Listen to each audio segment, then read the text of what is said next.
Bonjour tout le monde, j'espère que vous allez bien. Bienvenue dans une nouvelle vidéo Book vs Movie. Et donc aujourd'hui, dans la continuité des autres que j'ai faites, on va parler de Harry Potter et l'Ordre du Phénix. Comme j'ai expliqué dans ma dernière vidéo, là les livres vers la fin ils commencent à être de plus en plus grands et de plus en plus conséquents. Donc de facto il y a des choses qui ont été enlevées du film. Et vu que j'ai envie de faire une vidéo assez agréable pour vous à regarder, donc pas trop longue, j'ai de moi-même enlevé des choses de mon script et il y a moyen que j'enlève aussi des choses au montage. Donc bien sûr que je ne vais pas pouvoir mettre toutes les différences qui existent. Par contre, n'hésitez pas à vous mettre en barre de commentaires celles que j'ai pu oublier ou celles que j'ai décidé d'enlever. Voilà, et vu qu'il y a pas mal de choses à dire, on y va. L'histoire commence avec Harry qui se cache dans un buisson en dessous de la fenêtre de la cuisine ou du salon pour écouter à la radio s'il y a des nouvelles, s'il y a des infos sur des choses qui pourraient potentiellement être sur Voldemort, parce que personne ne le tient au courant, il a des lettres de personne, il est au courant de rien. Du coup, il s'est dit que c'est le seul moyen pour lui d'essayer d'avoir un petit peu d'informations que lui pourrait interpréter comme étant des signes de Voldemort. D'ailleurs, à ce moment-là, il va entendre un crack, comme s'il y a quelqu'un qui venait de apparaître. Je crois que ça se dit transplaner en français. La scène où les démenteurs vont attaquer Harry et Dudley, dans le livre, ça se passe dans leur rue principale et non dans un souterrain. Et ils expliquent très précisément que quand ça se passe, ils se retrouvent dans le noir complet. En fait, ils ne voient absolument rien. Dudley, alors n'en parlons même pas, il est dans le noir et lui, il voit pas les démenteurs parce que de toute façon c'est un humain. Après, par la suite, du coup, il réussit à s'en débarrasser et il y a Mrs. Fig qui arrive et on apprend que c'est une squib. Très rapidement après, il y a Mundungus qui arrive et en gros, Mrs. Fig, elle l'engueule parce que il était supposé être on duty, genre il était supposé surveiller Harry, genre Dumbledore il a mis en place genre des gens pour que Harry soit toujours surveillé, et le crack que Harry a entendu tout à l'heure c'était Mundungus qui s'en allait parce qu'il avait autre chose à faire. Et du coup ce soir-là, Harry va recevoir 5 chouettes. Donc il y en a une du ministère de la magie, comme on voit dans le film, qui lui explique qu'il va être viré de l'école parce qu'il a utilisé de la magie alors qu'il n'avait pas le droit. La deuxième, c'est de Arthur qui dit que Dumbledore, il est actuellement au ministère de la magie pour essayer d'arranger les choses. Ensuite, il va recevoir une troisième qui est à nouveau du ministère de la magie qui lui dit bon, ok, tu vas peut-être pas être exclu, mais tu vas avoir un procès. La quatrième lettre, c'est de Sirius qui lui dit qu'il a été informé par Arthur de ce qui était arrivé et qui lui dit de rester à la maison. Et la cinquième lettre, elle est adressée à Pétunia et c'est a howler, une beuglante, je crois que c'est en français. Et en gros, ça dit Remember my last. Donc je suppose qu'en français, c'est souviens-toi de mon dernier ou de ma dernière. Et en fait, Pétunia, elle a reçu ça parce que Vernon, il était énervé de voir l'état dans lequel était son fils et qui du coup commençait à s'inquiéter pour la santé de son fils et de sa famille en général. Du coup, il a voulu virer Harry et c'est au moment où il a dit à Harry genre dégage de ma maison que Pétunia a reçu cette lettre. Et une fois que Pétunia a reçu la lettre, eh ben, elle va dire à Vernon non, il reste. Quand ils viennent récupérer Harry pour l'amener à Grimmauld Place, Folleuil, il va mettre un sortilège sur Harry qui fait qu'il va pas être invisible mais il va devenir un caméléon, donc pour pas qu'on le voit. Je trouvais ça un peu stylé. Pour pouvoir entrer dans 12 Square Grimmauld, il faut que Harry il lise l'adresse sur le papier qui a été du coup écrit par le Secret Keeper et c'est le seul moyen pour lui d'y entrer et d'accéder et de voir la maison parce que c'est comme ça que la maison elle est protégée et c'est pas trop montré dans le film, il y a juste Moody qui tape sur son bâton et hop l'endroit apparaît. Alors qu'en fait derrière il y a vraiment tout un truc qui est mis en place pour que pas n'importe qui puisse entrer. Plusieurs fois on va voir que Harry rejette toute sa colère sur Hermione. Et Hermione d'ailleurs elle est souvent au bord des larmes. On apprend un fait très important et qui a complètement été omis de l'histoire dans les films, c'est que Percy il a quitté la maison parce qu'il a été du coup promu. Et avec tout ce qui se passe au ministère de la magie qui sont du coup contre Harry Potter et contre Dumbledore, bah on sait bien Arthur et Molly ils ont décidé d'être du côté de Dumbledore. Du coup Percy il avait honte de faire partie de cette famille qui prend le parti d'un fou du coup parce que le ministère de la magie dit que Dumbledore et Harry sont des fous.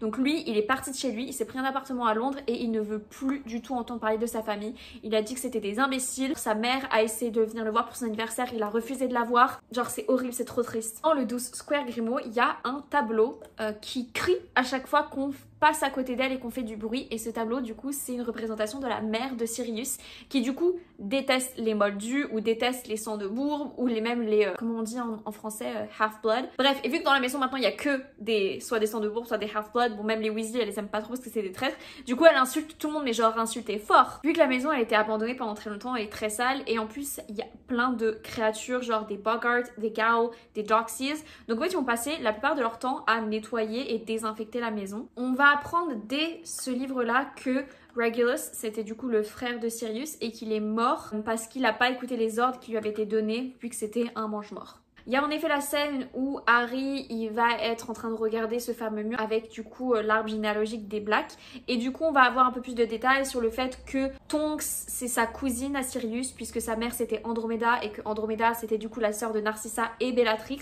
Donc en fait on va un peu plus en détail, on creuse un peu plus dans leur arbre généalogique, ce qu'on n'a pas dans le film. Donc pendant qu'ils sont en train de faire le nettoyage, ils vont trouver plein d'objets, ils vont les jeter et il y a d'ailleurs un collier, un genre de collier qui s'ouvre que Creature il va récupérer alors que eux ils veulent le jeter, Creature il le récupère.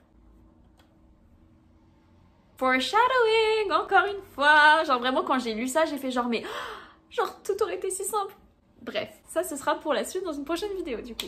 Sirius il voulait accompagner Harry à son procès en tant que chien mais Dumbledore il a dit non et franchement Sirius je l'adore mais là j'avoue mec t'abuses, genre tu cherches vraiment la merde. Apparemment dans la maison il y a des têtes d'elfes de maison qui sont genre placées comme ça sur des poteaux, genre c'est une décoration.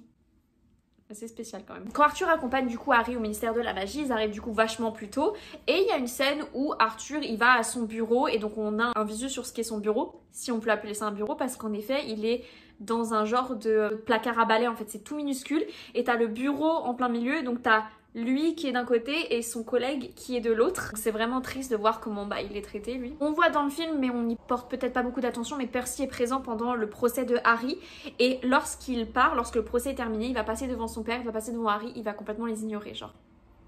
Hermione elle va dire à plusieurs reprises qu'elle a trouvé que Sirius il était triste parce qu'en fait il aurait voulu que Harry se fasse virer pour rester avec lui à Grimmauld et pas être tout seul quoi. Ils vont recevoir leur lettre du coup avec la liste des livres qu'il doit acheter. Et Ron et Hermione, ils vont recevoir leur badge de préfet parce que ça on ne le voit pas dans le film, mais Hermione et Ron deviennent préfets. Et d'ailleurs, bon, tout le monde était choqué que Ron soit un préfet parce que c'était pas le meilleur à l'école.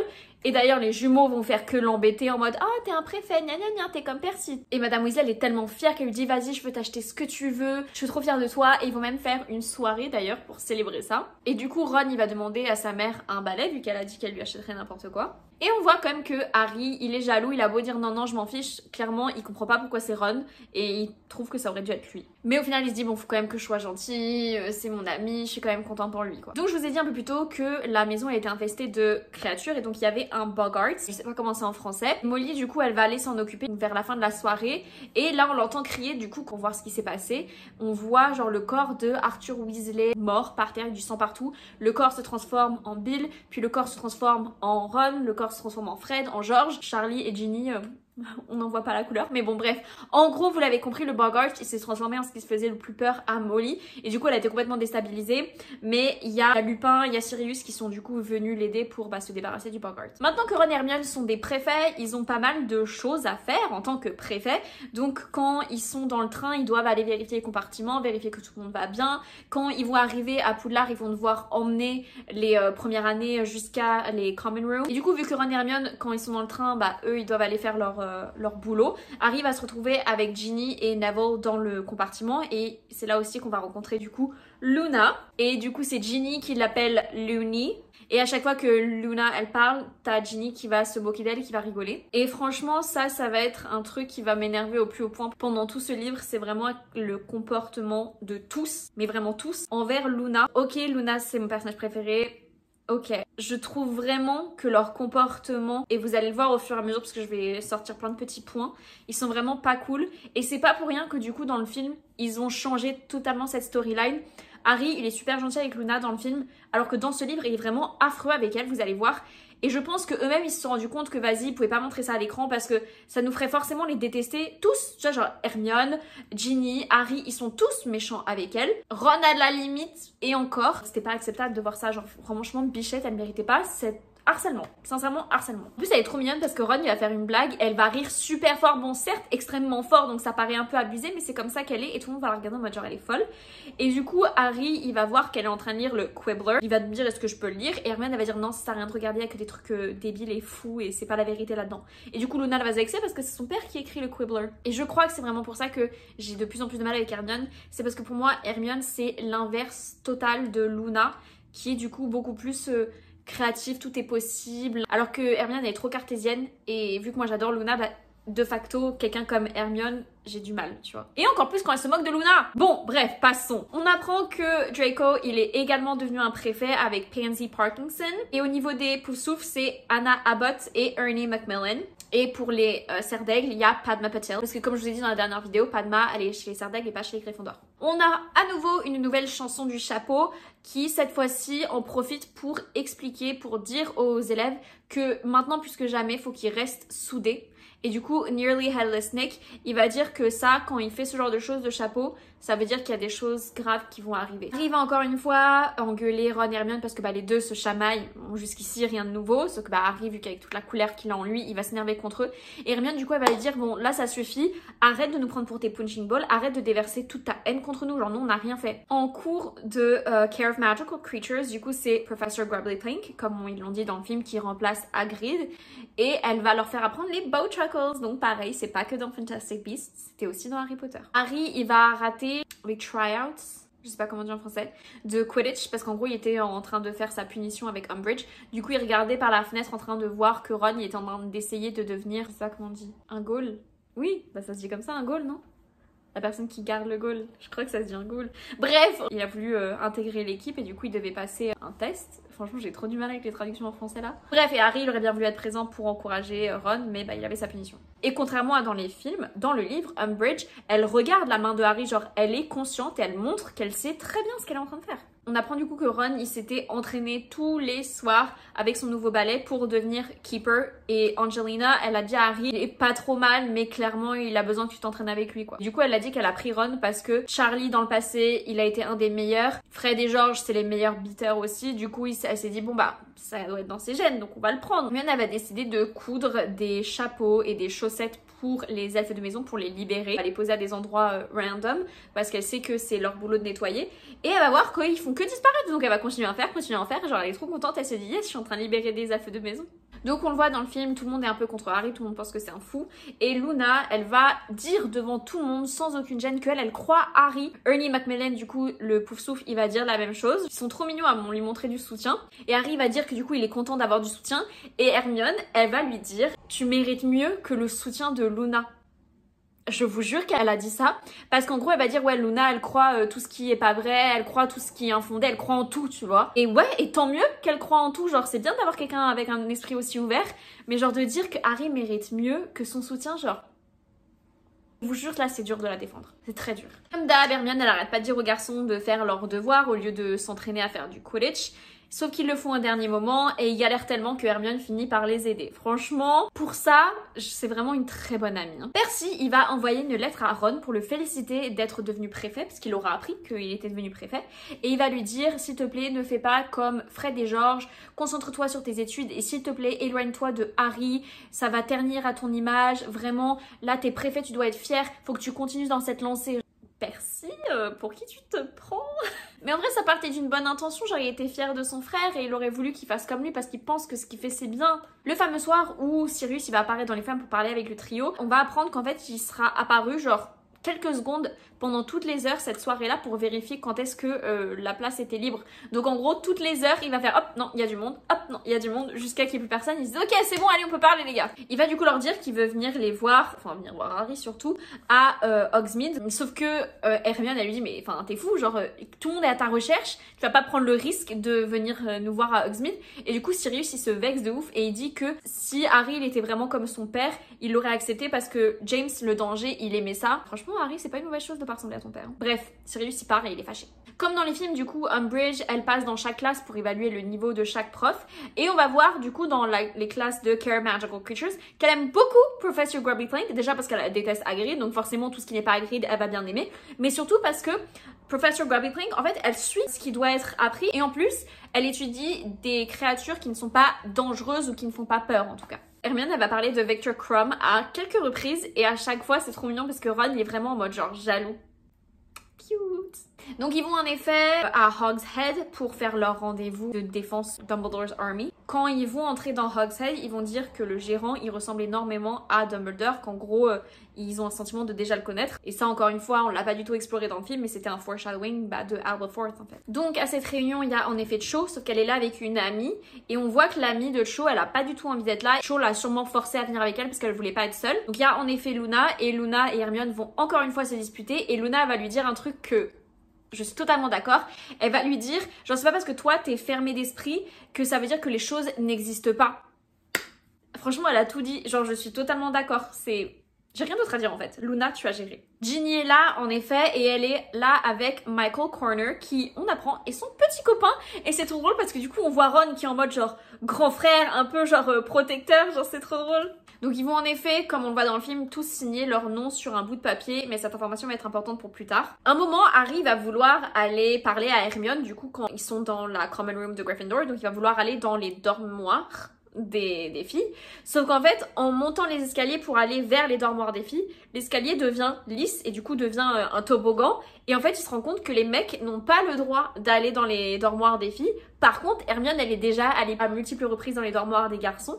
Et ça, c'est parce que les fondateurs de l'école sont partis du principe que les filles, elles étaient plus trustworthy. On pouvait plus leur faire confiance que les mecs. C'est pour ça que les filles ont le droit d'aller dans les dormoirs des garçons, mais pas les mecs. Parce que les mecs, ils ont pas confiance. Et franchement, ils ont raison. Harry va recevoir une lettre de la part de Hedwige lorsqu'il est en cours d'histoire de la magie et il va se rendre compte que Hedwige, elle a été vraiment blessée, donc il va aller voir Professor Grabby-Plank pour qu'elle s'occupe de Hedwige. Et du coup, c'est là que Hermione dit que le courrier est sûrement vérifié par Umbridge pour avoir des informations. Sirius, il va apparaître à nouveau dans le feu pour avoir une discussion avec le trio comme d'hab. Sauf que la conversation, elle est coupée court parce que il va sentir qu'il y a quelqu'un qui essaye de l'attraper et du coup, lui disparaît et à ce même moment, on voit une main apparaître comme ça, genre dans le feu, et qui essaye d'attraper quelque chose. C'est Dobby qui va ramener Hedwige à Harry, et Harry va se rendre compte que c'est Dobby qui porte tous les chapeaux et toutes les chaussettes que Hermione a faites. Genre c'est lui, il les a tous empilés.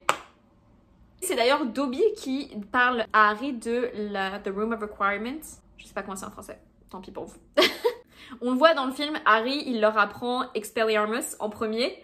Et c'est trop drôle parce que dans le livre, il leur dit « Pour moi, ça c'est un sortilège qui vous sera toujours utile. » Ah bah t'inquiète pas, dans le film, ils l'ont utilisé à chaque fois. Genre, pour se battre contre Voldemort, il utilise Expelliarmus. Genre, franchement, c'est trop drôle. Hermione, très intelligente, cette sorcière. C'est pas parce qu'elle est chiante et méchante avec Luna que je peux pas reconnaître le fait qu'elle est très intelligente. Elle va créer des pièces et elle va mettre un sortilège dessus pour que les chiffres qui sont d'habitude les numéros de série vont en fait être l'heure et la date de quand ils doivent se réunir, s'entraîner. Dès que Harry va changer l'heure, la pièce va chauffer donc dans leur poche ou dans leurs mains et donc ça va les avertir, il y a une nouvelle heure qui est inscrite, regardez, et comme ça ils sont informés. Genre franchement c'est super ingénieux. Et du coup il y a un des Serres d'Aigle qui va demander à Hermione pourquoi t'as pas été dans les Serres d'Aigle parce que t'es super intelligente, et c'est là que du coup Hermione elle va dire que quand elle a mis le chapeau avait considéré la mettre dans les Serres d'Aigle. Pendant le match de Quidditch du coup Ron il va vraiment être misérable, il va laisser passer tous les Quaffle dans le goal.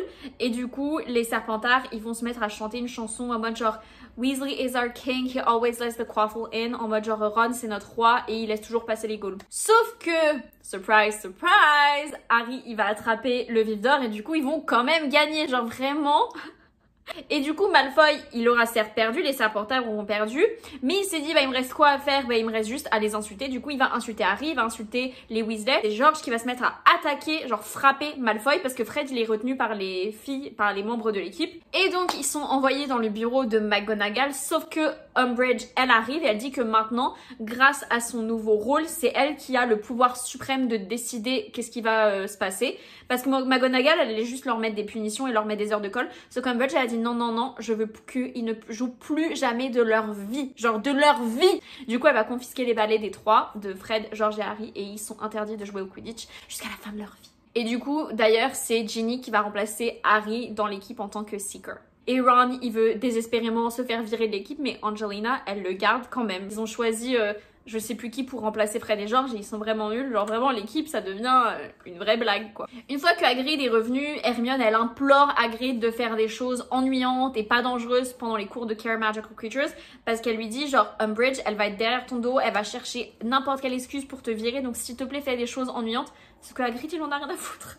Il va leur apprendre du coup les Thestrals, les sombrales en français. Et d'ailleurs pendant ce cours du coup Umbridge elle est là et elle va parler à Hagrid comme si c'était un imbécile en mode genre est-ce que tu me comprends quand je te parle genre Vraiment grosse connasse. Donc il y a cette fameuse nuit où Harry il a le rêve que Arthur il se fait attaquer, donc ils vont tous dans le bureau de Dumbledore. Ça c'est plus ou moins pareil, il y a quelques petits détails mais franchement on n'a pas le temps. On apprend que là il faut vite qu'ils partent et qu'ils prennent un porte au loin parce qu'il y a Umbridge qui est au courant qu'ils sont sortis de leur chambre et du coup ils ont pas le droit. Donc juste à temps, genre ils touchent le porte au loin et ils s'en vont du coup à Grimmauld Place. Je trouvais ça une information vraiment intéressante pour montrer que Umbridge elle sait vraiment tout. Donc ils arrivent à Grimmauld Place, ils attendent d'avoir un peu plus de nouvelles de la part de Molly et une fois qu'ils en ont, ils vont tous aller à St. Mungo's Hospital pour rendre visite à Arthur. Et je trouvais ça super intéressant parce que du coup on en apprenait un peu plus sur St. Mungo's Hospital. On voit comment on fait pour y accéder, on voit à quoi ça ressemble, les différents étages et c'est vraiment genre très bien fait. Enfin je veux dire t'as un étage pour chaque chose, enfin c'est super intéressant en vrai. Donc ils parlent avec Arthur et Arthur il essaye de pas trop répondre à leurs questions, il veut pas leur dire pourquoi il était là où il était. Et du coup les enfants vont partir, Arthur il va parler juste avec les adultes et donc avec les oreilles flexibles les jumeaux vont pouvoir entendre ce qu'ils disent et en gros ils vont dire qu'ils ont peur que Harry se fasse posséder par Nagini. Donc en gros ils ont peur de Harry, enfin en tout cas Harry il fait cette conclusion hâtive dans sa tête, ce qui fait qu'après il va ignorer tout le monde et il va, quand il retourne à Grimmauld Place, il va genre toujours s'isoler, rester seul, il veut parler avec personne. En fait il arrête pas de se répéter à lui-même, ouais de toute façon ils ont peur de moi, ils ont peur que je leur fasse du mal, ils sont bien contents que je sois pas avec eux donc autant que je reste tout seul, genre vraiment il s'endoctrine lui-même. Et Hermione va arriver parce que je vous rappelle qu'Hermione elle était pas encore là, il y avait juste Harry et les Weasley. Hermione elle était encore à l'école, parce que là du coup c'était les vacances d'hiver, les vacances de Noël. Donc au lieu d'aller faire du ski avec ses parents, elle est allée à Grimmauld Place pour être avec Harry, être avec tous les autres. Et en gros elle va aller voir Harry, elle fait genre bah qu'est-ce que tu fais tout seul? Et Harry du coup il va faire ses victimes en mode ouais de toute façon ils étaient bien contents que je sois pas avec eux. Et genre Ginny elle va lui dire mec on a voulu être avec toi, on a voulu venir te parler mais à chaque fois tu nous ignorais, c'est toi qui as décidé de te mettre toi-même dans ton coin en fait. Et genre j'ai trop aimé qu'elle lui réponde comme ça, genre Ginny a vraiment beaucoup de caractère dans les livres et elle a dit un truc que je trouve très intéressant. Là tu te sens seule parce que personne peut te comprendre, parce que t'as été possédée par Voldemort, mais t'oublies que moi dans le tome 2, j'ai été possédée par Voldemort aussi, tu vois. Et là, Harry s'est senti débile en mode genre, ouais, c'est vrai, j'ai jamais pensé. Bah oui, mec, t'es égocentrique, tu penses qu'il y a que toi qui peut te comprendre. Sauf que t'es pas le seul à vivre de la merde, en fait. Hermione, elle veut offrir un cadeau à Creature, sauf que ça fait plusieurs jours qu'il ne le voit pas. Ils vont retourner voir Arthur à Noël à l'hôpital et c'est là que du coup ils vont voir que Lockhart il est là parce que du coup il est devenu fou vu qu'il avait perdu sa mémoire, donc ils l'ont mis dans une unité spéciale et donc ils voient qu'il est là. Et dans la même pièce que Lockhart ils vont voir Neville avec sa grand-mère et ils vont pas trop comprendre et on va rencontrer les parents de Neville. Du coup il y a une scène genre vraiment genre ça m'a fait pleurer, genre la lecture moi peut me faire pleurer et en gros t'as la mère de Neville qui vient et qui donne un sachet de bonbons vides à Neville et du coup Neville le garde et dit merci maman et du coup après elle s'en va et la grand-mère de Neville elle dit ah, c'est bon tu peux le jeter, t'en as déjà offert 30 000, on pourrait repeindre une maison avec tous les papiers qu'elle t'a donné.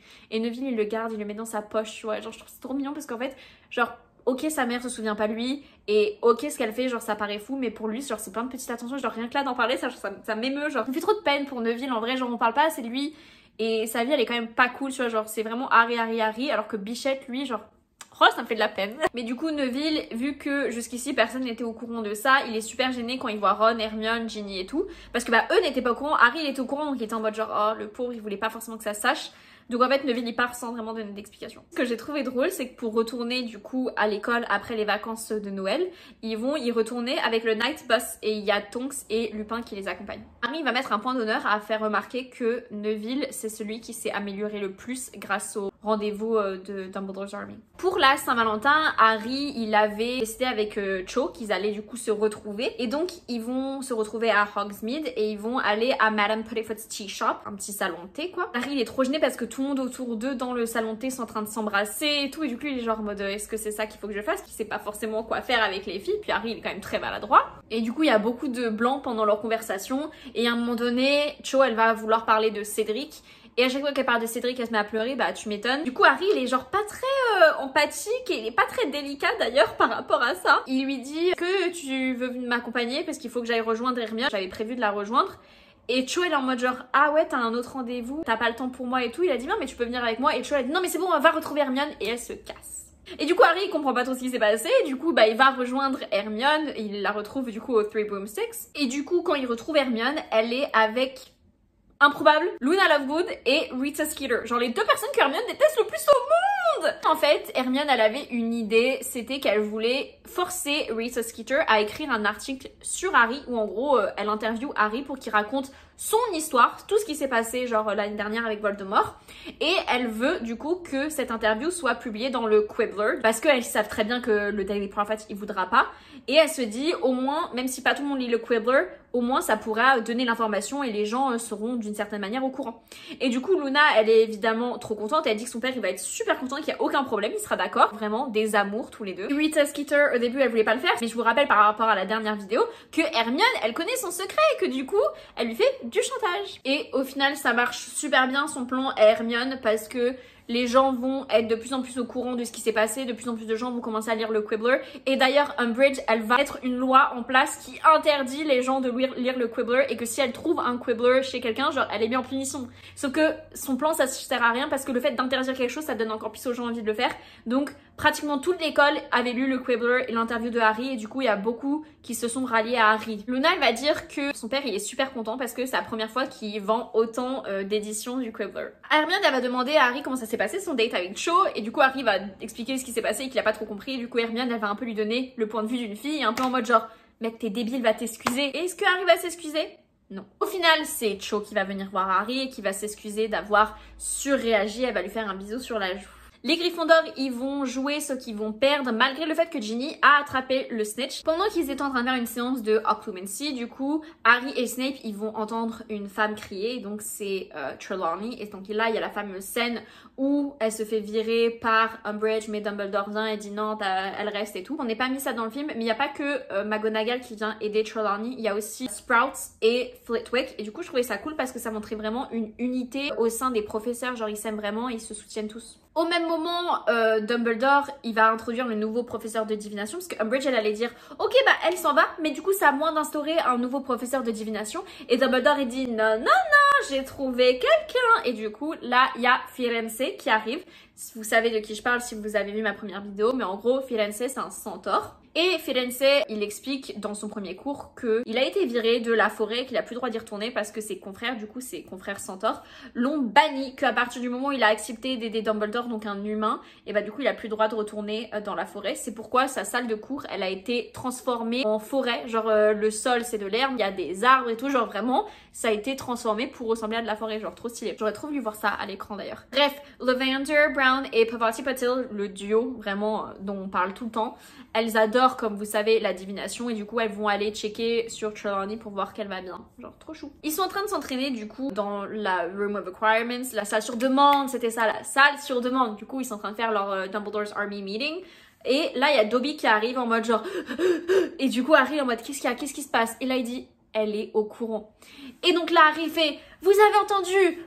Partez, courez, tu vois. Et donc là, ils sont en train de tous partir un peu dans tous les sens. Et Harry, du coup, il part. Sauf qu'il se fait choper par Malfoy qui dit c'est bon, je l'ai. Et donc Umbridge va du coup l'emmener dans le bureau de Dumbledore. Et grosse différence dans le film et dans le livre, c'est que dans le film, on croit que c'est Cho qui a dit à Umbridge ce qui se passait, sauf qu'en fait, dans le livre, c'est sa fameuse amie là, vous savez, celle qui voulait pas du tout être là, qui s'appelle Marietta.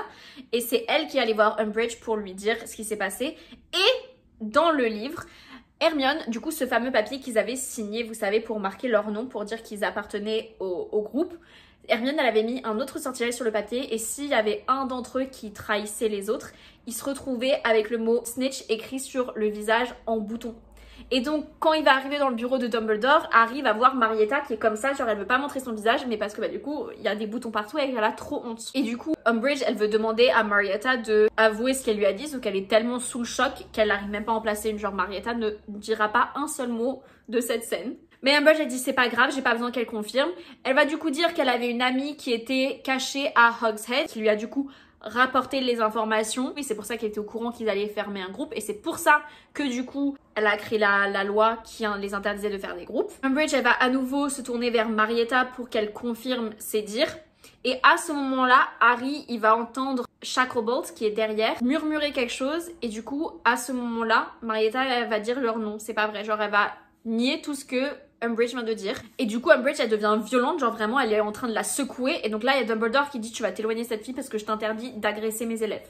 Et donc au final, elle sort la liste avec tous les noms, donc ça reste une preuve. Et avant de s'en aller avec Fawkes, là, la scène très magistrale, en gros, il va jeter un sort qui va faire en sorte que la pièce, elles partent en couille, genre vraiment tout est cassé, tout va dans tous les sens. Il y a Umbridge, Shacklebolt et les autres ministères de la magie qui vont être assommés pendant l'espace du temps où ils sont assommés.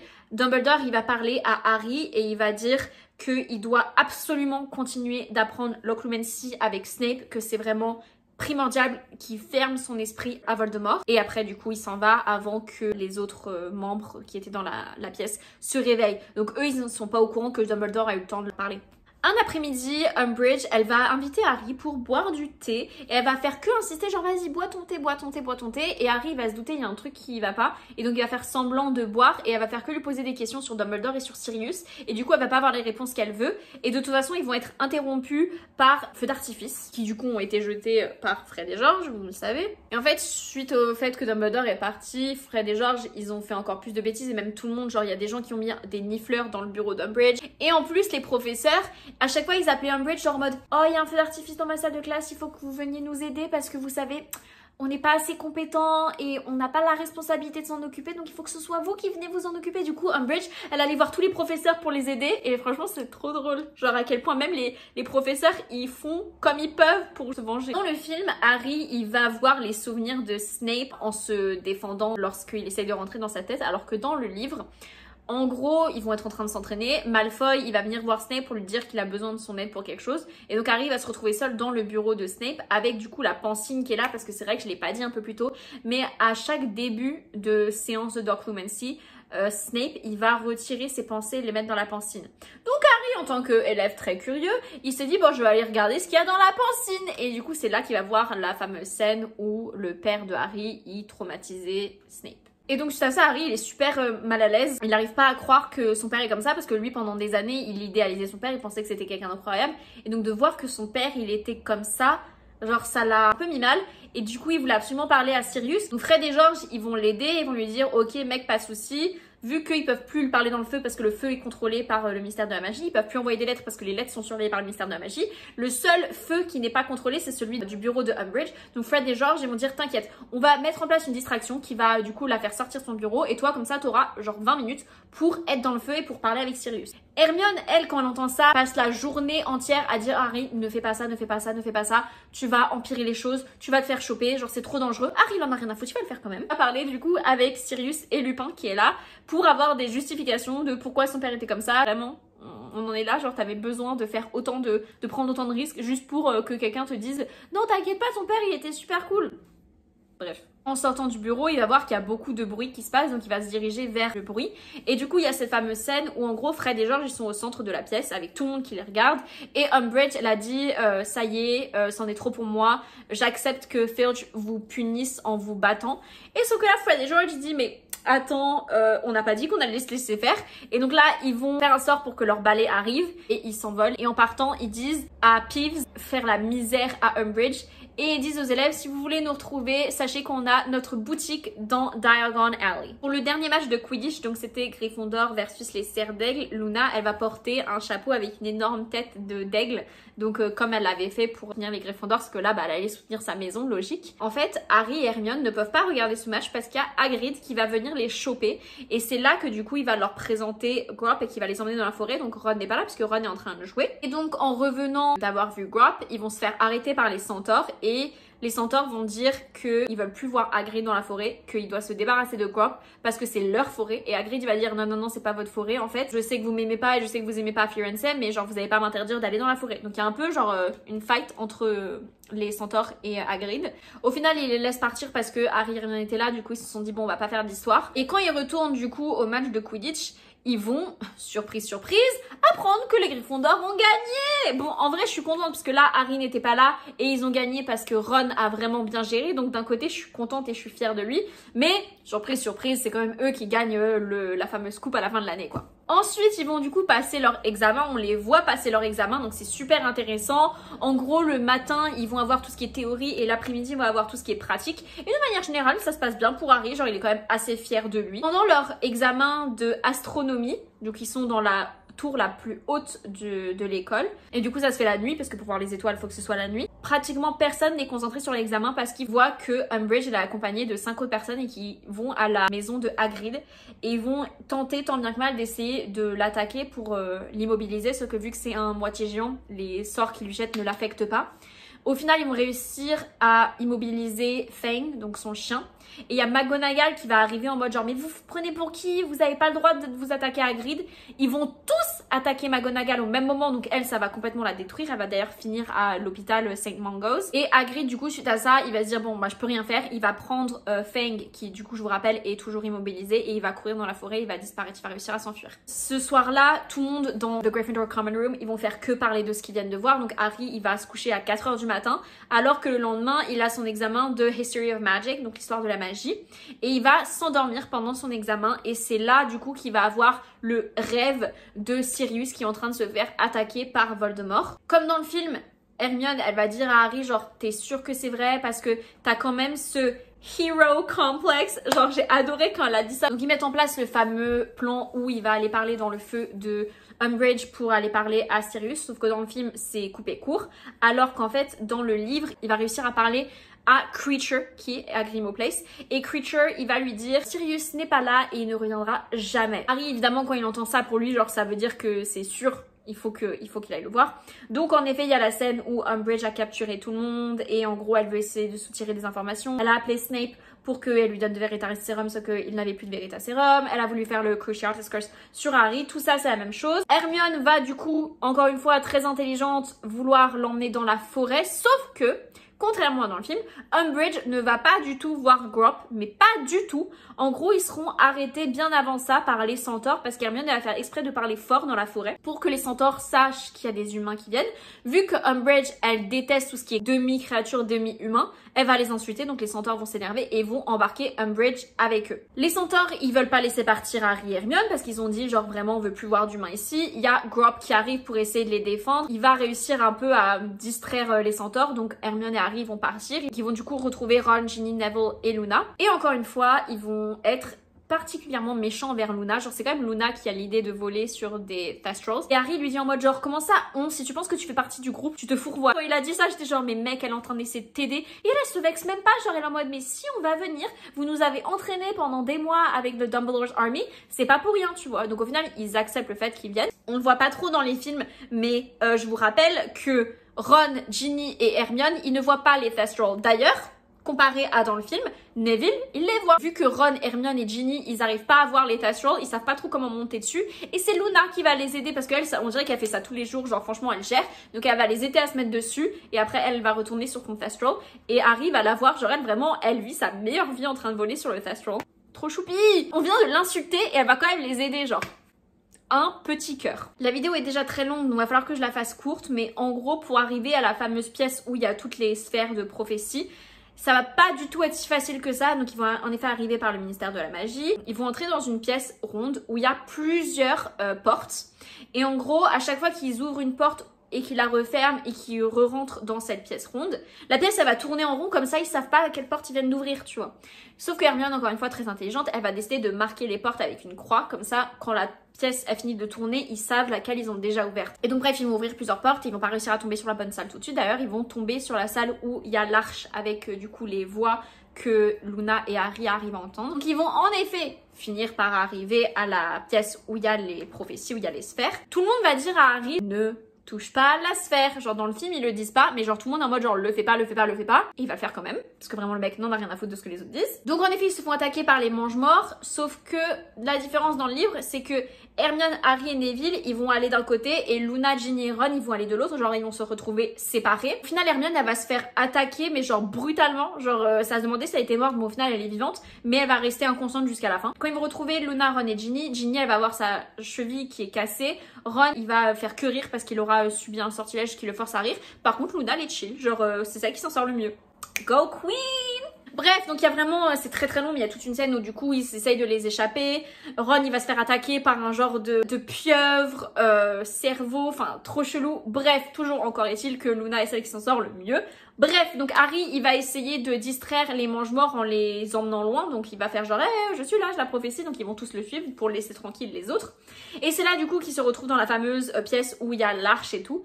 Sauf que dans cette pièce, il y a vraiment que genre Harry, les mange-morts, puis après il y a les membres de l'Ordre du Phénix qui arrivent. Contrairement à dans le film, Harry, il aura pas entendu la prophétie, genre quand il l'a touché. Dumbledore, il va arriver juste après les autres membres de l'Ordre du Phénix et juste avant que Sirius se fasse tuer. Il y a en effet la fameuse bataille entre Dumbledore et Voldemort, et d'ailleurs Voldemort à un moment il va jeter le sortilège de la mort, là, Avada Kedavra. Fox le Phénix, il va arriver et il va avaler le sortilège et du coup il va exploser. Mais il va du coup réapparaître en tant que bébé dans les cendres. Voldemort s'en va, Fudge, le ministère de la magie, il arrive. Il était sur le point de demander aux Aurores de capturer Dumbledore et Dumbledore il dit mec tu viens de voir Voldemort ou pas? Donc en fait je disais la vérité depuis le début.